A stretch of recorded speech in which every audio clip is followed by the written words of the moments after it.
Hello everyone, welcome back to my channel Cynosure, the center of attraction. When we talk about grooming, most of us think of it in isolation.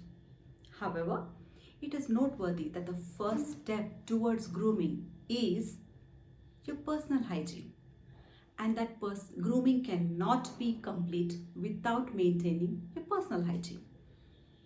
Hygiene is a word derived from the Greek word hygies as a tribute to the Greek goddess of health, Hygeia. There are two common aspects of hygiene. One is a personal and the second is the environmental. But in today's video, we're going to only concentrate on personal hygiene because failure to comply or maintain personal hygiene could have, or you could be running a risk of irritation, infection, illness, and some could also result in psychological impact. So what comprises of personal hygiene? Obviously, whatever meets your eye first, which is your hair, the crowning glory. Next is your face and the skin. Teeth, ear, hands, nails, and finally the feet.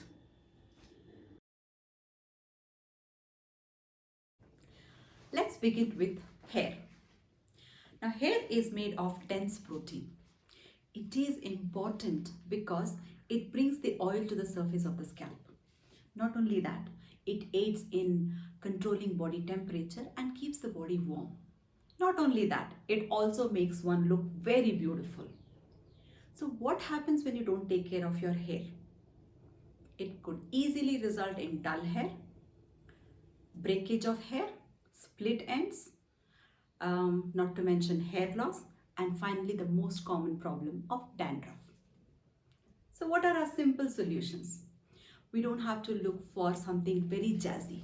The simplest thing is that you need to ensure that you brush and remove all the snarls from the hair regularly. Haven't they said 100 stroke a night ensures that you have a shiny hair throughout the day? Exactly. So keep brushing your hair regularly. The next thing is make traditional conventional method of oiling your hair a habit at least once a week, and that too with warm oil.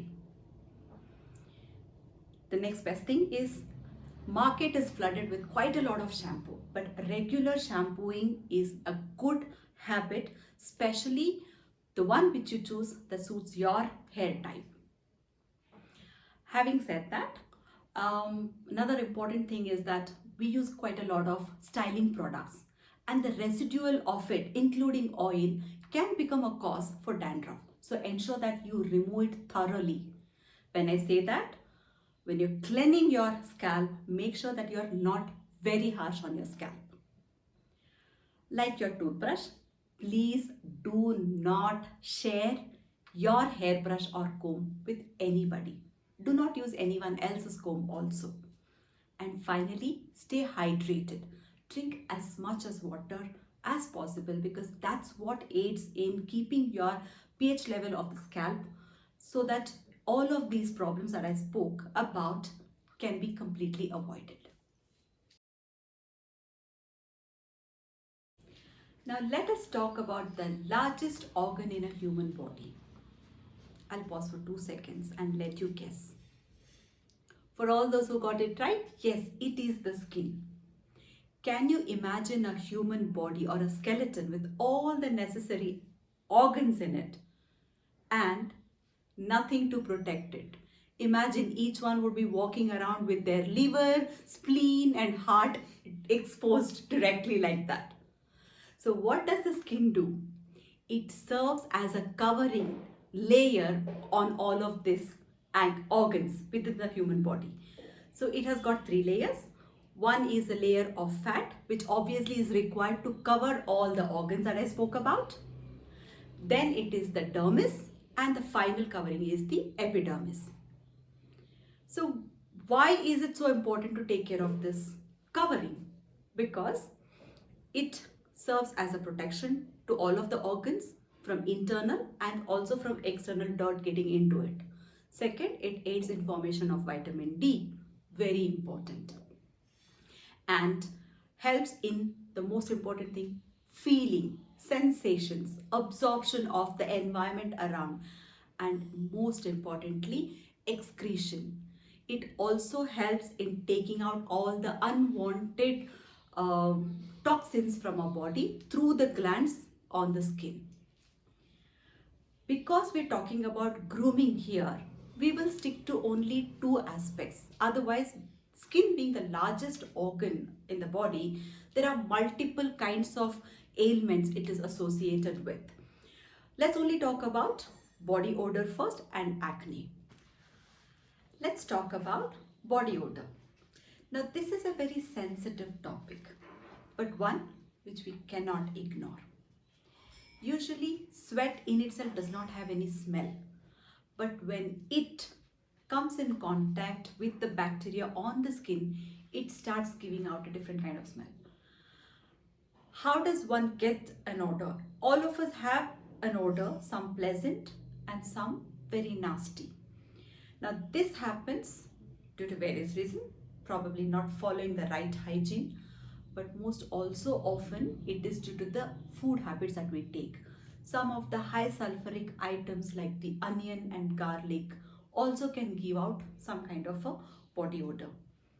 The best and simplest way to beat it is to have showering habit regularly. If one has identified that the person has body odor, then make sure that you shower at least twice a day.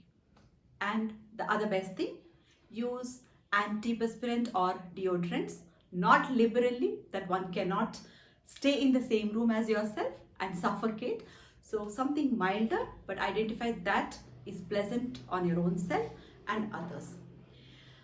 And finally, let's also look into the acne. Most often, this is something that in a workplace, you would have carried it from your younger days. Usually, acne appears at puberty for both male and female. Simplest thing I can suggest is avoid touching it, pinching it, or even trying to take off the blackheads and whiteheads on your own. Use good quality CTM, which is cleanser, toner and moisturizer. Do not use extremely oily product, because oil, when it mixes with acne, it tends to increase the breakouts all over your face. So try and keep it as much as cleaner.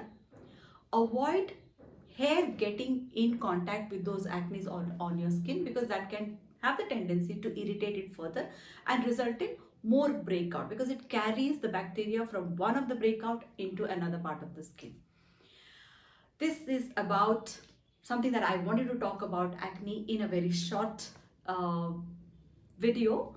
Let's cover the rest of the things in my next video. Thank you.